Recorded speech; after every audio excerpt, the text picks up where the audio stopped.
அண்மைச் செய்தி. பாமக நிறுவனர் ராமதாசுடன் மோதல் ஏற்பட்டுள்ள நிலையில் ஒருங்கிணைந்த மாவட்ட பொதுக்குழு கூட்டத்திற்கு அன்புமணி அழைப்பு விடுத்திருக்கிறார்.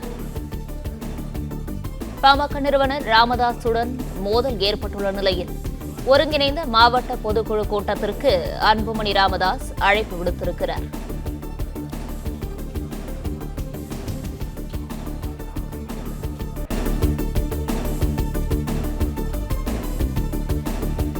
பாமக நிறுவனர் ராமதாசுடன் மோதல் ஏற்பட்டுள்ள நிலையில் ஒருங்கிணைந்த மாவட்ட பொதுக்குழு கூட்டத்திற்கு அன்புமணி ராமதாஸ் அழைப்பு விடுத்திருக்கிறார். இதுகுறித்தான விவரங்களை வழங்கவிருக்கிறார் செய்தியாளர் ராஜகுமரன். விவரங்கள். பாமகவில் நிறுவனர் மருத்துவர் ராமதாஸ் மற்றும் அக்கட்சியினுடைய தலைவர் அன்புமணி ராமதாஸுக்கு இடையிலான அந்த உட்கட்சி மோதல் வலுத்து வருகின்றது.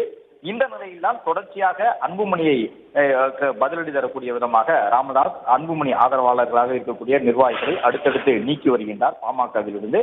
அது மட்டுமல்லாமல் அன்புமணியினுடைய ஆதரவாளர்களை நீக்கிவிட்டு அந்த இடத்திலே தன்னுடைய ஆதரவாளர்களை பொறுப்பாளர்களாக மருத்துவர் ராமதாஸ் நியமனம் செய்து வருகின்றார்.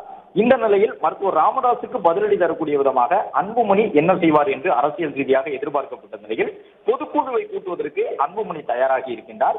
ஏற்கனவே அன்புமணி பொதுக்குழு தொடர்பான அறிவிப்பை வெளியிடக்கூடும் என்று முன்கூட்டியே உணர்ந்திருந்த மருத்துவர் ராமதாஸ் பொதுக்குழுவை கூட்டுவதற்கு தனக்குத்தான் அதிகாரம் உண்டு என்ற கருத்தை பேட்டியின் மூலமாக கூறியிருந்தார். இந்த நிலையில் தான் பாமகவின் தலைவராக மருத்துவர் அன்புமணி ராமதாஸ் பொதுக்குழுவை கூட்டுவதற்கான ஒரு அறிவிப்பினை வெளியிட்டிருக்கின்றார். அதன்படி முதலில் வருவாய் மாவட்டங்கள் அளவிலே பொதுக்குழுவை கூட்ட இருக்கின்றார். அதன் பிறகு மாநில அளவிலான பொதுக்குழுவையும் கூட்ட இருக்கின்றார். முதல் கட்டமாக 10 வருவாய் மாவட்டங்களிலே வரும் 15, 16, 17, 18, 19 ஆகிய நாட்களிலே பொதுக்குழு கூடும் என்ற தகவலை வெளியிட்டிருக்கின்றார்கள். அதன்படி 15ஆம் தேதி பாமகவினுடைய திருவள்ளூர், செங்கல்பட்டு மாவட்டங்களுக்கான பொதுக்குழு கூட்டமும் 16/6/2025 திங்கட்கிழமை ராணிப்பேட்டை மற்றும் காஞ்சிபுரம் மாவட்டங்களுக்கான பொதுக்குழு கூட்டமும் 17ஆம் தேதி வேலூர் மற்றும் திருப்பத்தூர் மாவட்டங்களுக்கான பொதுக்குழு கூட்டமும் 18ஆம் தேதி திருவண்ணாமலை, கள்ளக்குறிச்சி மாவட்டங்களுக்கான பொதுக்குழுவும் 19ஆம் தேதியில் சேலம் மற்றும் தருமபுரி மாவட்டங்களுக்கான பொதுக்குழுவும் கூடும் என்று அறிவித்திருக்கக்கூடிய அன்புமணி ராமதாஸ் பொதுக்குழு கூட்டங்களிலே பாமகவின் தலைவர் மருத்துவர் அன்புமணி ராமதாஸ் அவர்கள் சிறப்பு விருந்தினராக கலந்து கொள்வார் என்ற தகவலையும் பாமக தரப்பில் வெளியிட்டிருக்கின்றார்கள். அந்த மாவட்டங்களில் இருக்கக்கூடிய பாமகவின் மாவட்ட தலைவர்கள், மாவட்ட செயலாளர்கள், மாநில மாவட்ட ஒன்றிய நிர்வாகிகள், பாமகவின் பல்வேறு அணிகளை சார்ந்தவர்கள், வன்னியர் சங்க பொறுப்புகளில் இருக்கக்கூடியவர்கள், பாட்டாளி சமூக ஊடகம் உள்ளிட்ட பாமகவின் துணை அமைப்புகளில் இருக்கக்கூடிய அனைத்து நிலை நிர்வாகிகளும் சிறப்பு அழைப்பாளர்களும் இந்த கூட்டங்களை தவறாமல் பங்கேற்க வேண்டும் என்று பாமகவின் தலைமை நிலையம் சார்பில் இந்த அறிவிப்பு வெளியிடப்பட்டிருக்கின்றது.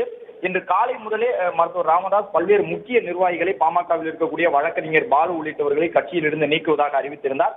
அதற்கு பதிலடி தரக்கூடிய விதமாக பாமகவின் பொதுக்குழு கூடுவது தொடர்பான அறிவிப்பினை பாமகவின் தலைவராக இருக்கக்கூடிய அன்புமணி ராமதாஸ் வெளியிட்டிருக்கின்றார். 10 மாவட்டங்களுக்கான பொதுக்குழு கூடும் என்று அறிவித்திருக்கக்கூடிய அன்புமணி அதன் தொடர்ச்சியாக மாநில அளவிலான பொதுக்குழுவை நடத்தவும் திட்டமிட்டிருப்பதாக தெரிய வந்துள்ளது. விவரங்களுக்கு நன்றி ராஜகுமரன். பிளே ஸ்டோர் மற்றும் ஆப் ஸ்டோரில் இருந்து பாலிமர் செயலியை QR கோடு மூலம் பதிவிறக்கம் செய்யுங்கள். செய்திகளை உடனுக்குடன் பெறுங்கள்.